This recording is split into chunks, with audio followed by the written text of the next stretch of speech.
ಭಾರತೀಯ ಜನತಾ ಪಾರ್ಟಿಯ ಅಧ್ಯಕ್ಷರು ಹಾಗೂ ಪದಾಧಿಕಾರಿಗಳ ಪದಗ್ರಹಣ ಕಾರ್ಯಕ್ರಮವನ್ನು ಕೋಲಾರ ಜಿಲ್ಲೆಯ ಶ್ರೀನಿವಾಸಪುರ ಪಟ್ಟಣದ ಕನಕ ಭವನದಲ್ಲಿ ಆಯೋಜನೆ ಮಾಡಲಾಗಿತ್ತು.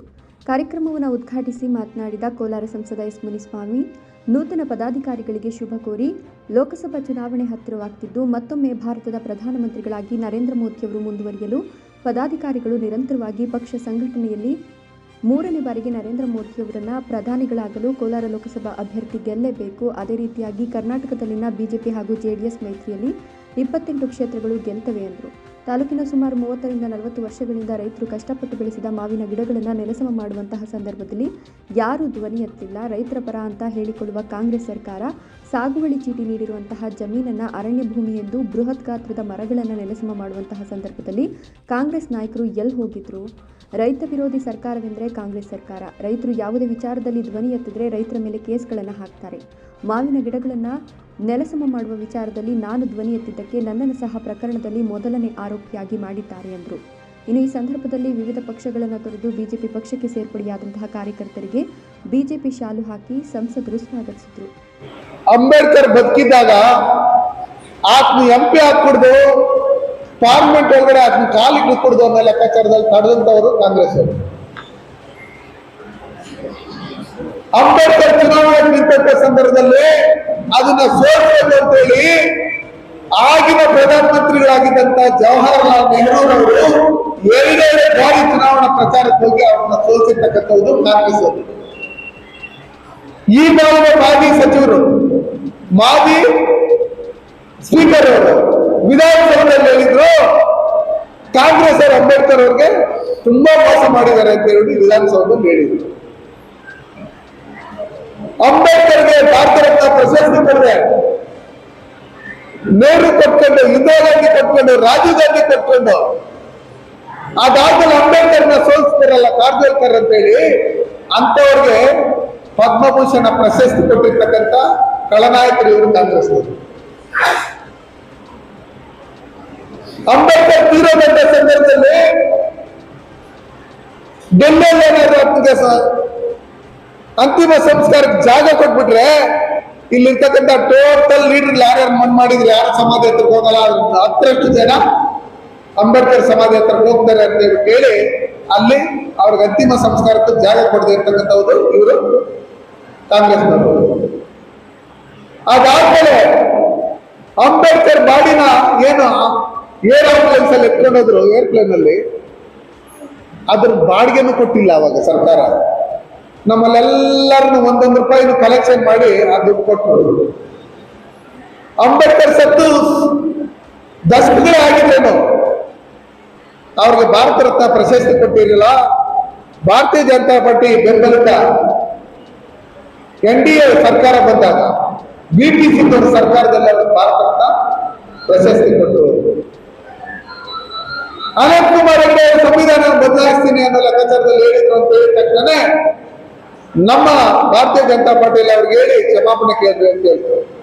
ಆತ್ಮ ಮಂತ್ರಿ ಪದವಿಯಿಂದ ತೆಗೆದಾಕಿದ್ರು. ಇಲ್ಲಿ ಸಂತೋಷ್ ಲಾಡ್ ಅವರ ಅಣ್ಣ ಅನಿಲ್ ಲಾಡ್ ಸಂವಿಧಾನ ಬರೆದಿದ್ದು ಯಾರು ಅಂದ್ರೆ ನೆಹರು ಅಂತಾನೆ, ಇಂದಿರಾ ಗಾಂಧಿ ಅಂತಾನೆ, ರಾಜೀವ್ ಗಾಂಧಿ ಅಂತಾನೆ. ರಾಜೀವ್ ಗಾಂಧಿ ಸಂವಿಧಾನ ಬದಲಾಯಿಸ್ತೀನಿ ಅಂತ ಹೇಳಿದ್ರೆ ಆ ವಿಡಿಯೋ ನಿಮ್ಗೆ ಮಾಧ್ಯಮದವ್ರು ಕಳಿಸ್ತೀನಿ ನಾನು. ತೆಲಂಗಾಣದಲ್ಲಿ KC ರೆಡ್ಡಿ ಅವರು ಸಂವಿಧಾನ ಬದಲಾಯಿಸ್ತೀನಿ ಅಂತ ಹೇಳಿದ್ರೆ ಜನನೇ ಬದಲಾಯಿಸ್ಬಿಟ್ಟ. ನೀವು ಪದ ಇಟ್ಟಿಗೆ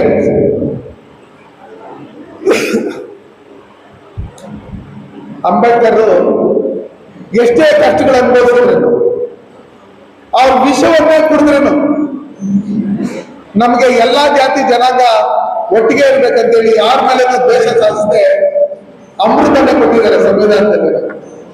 ಎಲ್ಲರಿಗೂ ಸರ್ವರಿಗೂ ಸಮಪಾಲು, ಸರ್ವರಿಗೂ ಸಮಪಾಲು ಅಂತ ಹೇಳಿ. ಹಂಗಿರ್ತಕ್ಕಂಥ ಸಂದರ್ಭದಲ್ಲಿ ಸಂವಿಧಾನದ ಬಗ್ಗೆ ಅರಿವು ಮೂಡಿಸಂತ ಕೆಲಸ ಇವ್ರು ಮಾಡಕ್ ಬಂದಿದ್ದಾರೆ. SC STಗೆ ಮೀಸಲಿಟ್ಟಿರ್ತಕ್ಕಂಥ 14,287 ಕೋಟಿ ಹಣವನ್ನ ಇವರು ಗ್ಯಾರಂಟಿಗಳಿಗೆ ಬಳಸ್ಕೊತಾರೆ, ಅರ್ಧ ಭಾಗ ಗುಳುಂ ಮಾಡ್ತಾರೆ. ಇವ್ರಿಗೆ ಅಂಬೇಡ್ಕರ್ ಬಗ್ಗೆ ಮಾತಾಡ್ತಾರೆ ಅಂತ ಇದ್ರೆ 14,287 ಕೋಟಿ ಹಣ ಕೊಟ್ಟಿದ್ರೆ ಎಷ್ಟು ಜನಕ್ಕೆ ಮನೆ ಕೊಡ್ಬೋದಾಗಿತ್ತು, ಎಷ್ಟು ಜನಕ್ಕೆ ರೋಡ್ ಕೊಡ್ಬೋದಾಗಿತ್ತು, ಎಷ್ಟು ಜನಕ್ಕೆ ಹಸಿರು ಕೊಡ್ಬೋದಾಗಿತ್ತು, ಕಾರು ಕೊಡ್ಬೋದಾಗಿತ್ತು, ಕುರಿಗಳು ಕೊಡ್ಬೋದಾಗಿತ್ತು, ಇವೆಲ್ಲ ಮಾಡ್ಬೋದಾಗಿತ್ತು. ಬೋರ್ಗಳು ಹಾಕೊಡ್ಬೋದಾಗಿತ್ತು ಗಂಗಾ ಕಲ್ಯಾಣ ಯೋಜನೆಯಲ್ಲಿ. ಇದ್ರ ದುಡ್ಡೆಲ್ಲ ಏನ್ ಮಾಡಿದ್ರು?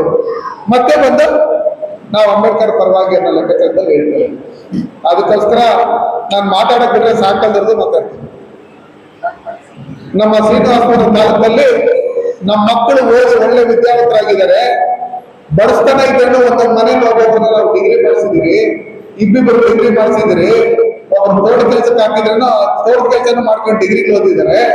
ಇಲ್ಲಿ 60 ವರ್ಷ ರಾಜಕಾರಣ ಮಾಡಿರ್ತಕ್ಕಂಥವ್ರು ಯಾವುದೇ ಒಂದು ಕಂಪನಿ ತಂದಿಲ್ಲ ಇಲ್ಲಿ. ಇವತ್ತು ಬಂದು 50 ವರ್ಷ 60 ವರ್ಷಕ್ಕೆ ಮಾವಿನ ತೋಟನ ಬಂದು ಕಿತ್ತಾಕ್ತಾರೆ, ಬೆಳೆನ ಕಿತ್ತಾಕ್ತಾರೆ, ಧ್ವಂಸ ಮಾಡ್ತಾರೆ. ಅಂದ್ರೆ ಇದು ರೈತರ ಪರವಾಗಿರ್ತಕ್ಕಂಥ ಸರ್ಕಾರನ, ದಲಿತರ ಪರವಾಗಿರ್ತಕ್ಕಂಥ ಸರ್ಕಾರನ? ಇವ್ರ ಸರ್ಕಾರ ಬಂದ್ಮೇಲೆ ಹೆಣ್ಮಕ್ಳಿಗೆ ಸೇಫ್ಟಿ ಇಲ್ಲ. ಹೆಣ್ಮಕ್ಳನ್ನ ಬಹಿರಂಗವಾಗಿ ಬೆತ್ತಲೆ ಮಾಡ್ತಾರೆ ರಸ್ತೆಯಲ್ಲಿ. ರೈತರ ಮೇಲೆ ಹಲ್ಲೆ ಮಾಡ್ತಾರೆ, ರೈತರ ಮೇಲೆ ಕೇಸ್ ಹಾಕ್ತಾರೆ, ರಾಮ್ ಭಕ್ತರ ಮೇಲೆ ಗೂಂಡಾ ಹಾಕ್ತಾರೆ. ಎಲ್ಲಾದ್ರೂ ನಾವು ನ್ಯಾಯ ಕೇಳಕ್ ಹೋದ್ರೆ ನಮ್ಮ ಮೇಲೆ ಕೇಸ್ ಹಾಕ್ತಾರೆ, ಭಯ ಇರ್ತಾರೆ. ರೈತರಿಗೆ ಜಮೀನು ಉಳಿಸ್ಕೊಡ್ಬೇಕಂತ ಹೇಳಿ ಹೋರಾಟ ಮಾಡ್ಬಿಟ್ಟು ಸ್ಟೇಷನ್ಗೆ ಹೋಗಿ ಸೈನ್ ಹಾಕ್ಬೇಕು ಅಂತ ಹೇಳ್ಬಿಟ್ಟು ಅಲ್ಲಿಗೆ ಹೋದ್ರೆ ಅಲ್ಲೂ ಅವಮಾನ ಮಾಡ್ತಾರೆ.